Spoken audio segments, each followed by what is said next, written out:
এই চিকেনগুলো আমি এর মধ্যে দিয়ে দিচ্ছি। হ্যালো বন্ধুরা, আজকে আপনাদেরকে আমি চিলি চিকেন বানিয়ে দেখাবো। আমি এখানে চিকেন নিয়েছি 1 কেজি, একটু হাড়ও রেখেছি এবং চিকেনও রেখেছি। আমি একটু হাড় দিলে কি হয়, খেতে ভালো লাগে। আমি এই চিকেনটাকে আমি আদা রসুন 1 চামচ করে 5-6টা কাঁচা লঙ্কা দিয়ে পেস্ট করে আমি মাখিয়ে ফ্রিজে রেখে দিয়েছিলাম। এর মধ্যে একটুখানি সয়া সস দিয়েছি 1 চামচ আর ভিনিগার দিয়েছি 1/2 চামচ দিয়ে 3-4 ঘন্টার জন্য আমি ফ্রিজে রেখে দিয়েছিলাম। আমি এই যে বের করে নিয়ে এসেছি। এবার আপনাদেরকে দেখাবো কিভাবে আমি এটাকে তৈরি করি।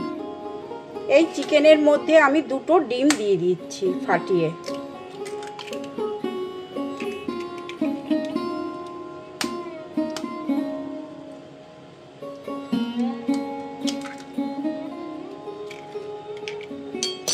এর মধ্যে কর্নফ্লাওয়ার দিয়ে দিচ্ছি।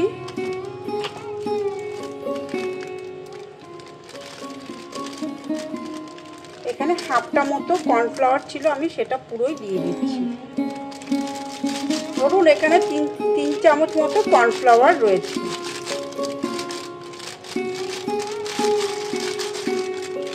আমি এখানে নুন দিয়েছি অল্প পরিমাণে। এবার এগুলোকে ভালোভাবে মিশিয়ে নেব। যেহেতু আদা রসুন পেস্ট আমি দিয়েছি, সেই জন্য এখন আর আমি কিচ্ছু দিচ্ছি না, শুধু কর্নফ্লাওয়ার আর ডিম দিয়ে ভালোভাবে মাখিয়ে নিচ্ছি। দেখুন আমি কর্নফ্লাওয়ার দিয়ে ডিম দিয়ে দেওয়াতে একটু পাতলা হয়েছে। আমি এর মধ্যে আরেকটু কর্নফ্লাওয়ার দিয়ে দিচ্ছি।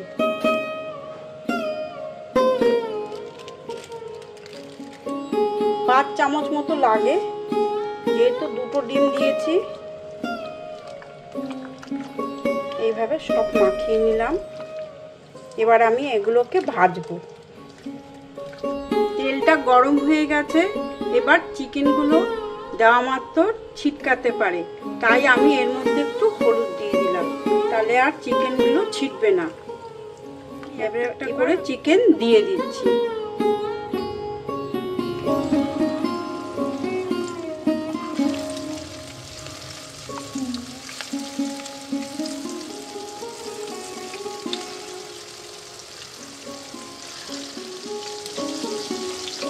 পিসগুলো ভাজা হয়ে গেছে 1 পিস, আমি এগুলোকে সব উল্টে দিলাম।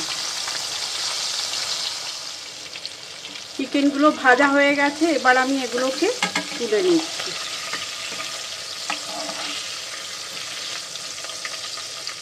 চিকেনগুলো ভাজা হয়ে গেছে, এবার আমি এগুলোকে ফ্রাই করে নেব। এখানে যে তেলটা ছিল আমি হাফ তুলে নিয়েছি, কেন পুরো তেল লাগবে না বলে। এখানে আমি 2 চামচ মতো তেল রেখেছি। আমি এর মধ্যে রসুন কুচি দিয়ে দিচ্ছি, কুচি কুচি করে কেটে রেখেছি। রসুনগুলো ভাজা ভাজা হয়ে গেছে। আমি এর মধ্যে লঙ্কার কুচি 4টে মতো দিয়ে দিলাম।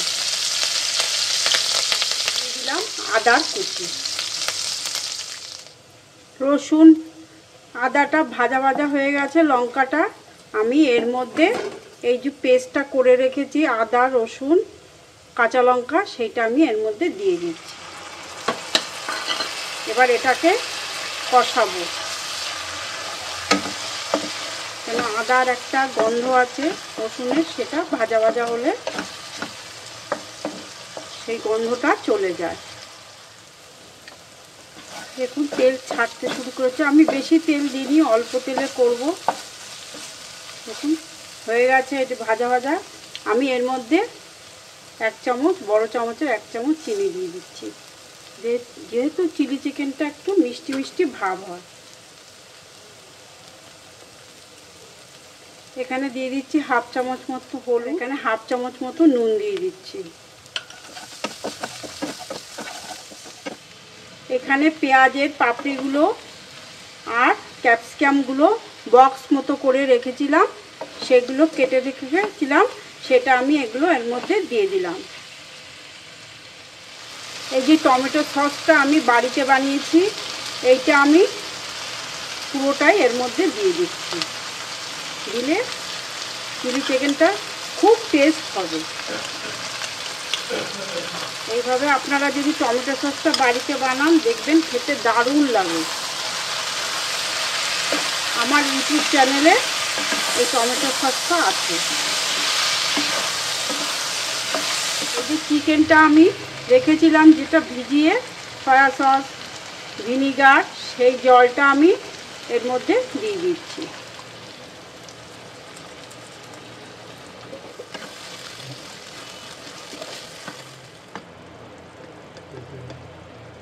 এখানে আমি আমার নিজের ঘরে তৈরি এই ভাজা মশলাটা হাফ চামচ মতো এখানে দিয়ে দিলাম।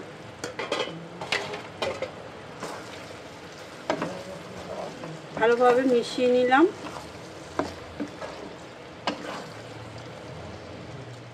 এখানে আমি চিলি পাউডার দিয়ে দিচ্ছি।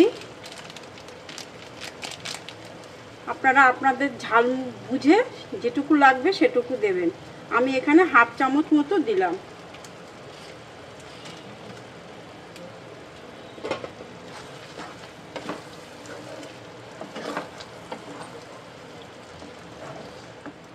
এই চিকেনগুলো আমি এর মধ্যে দিয়ে দিচ্ছি। এবার এই মশলাটার সাথে ভালোভাবে মিশিয়ে নেব। দেখুন কি সুন্দর হয়েছে, রংটাও খুব সুন্দর হয়েছে। এবার আমি এটা বাটিতে তুলে নিচ্ছি।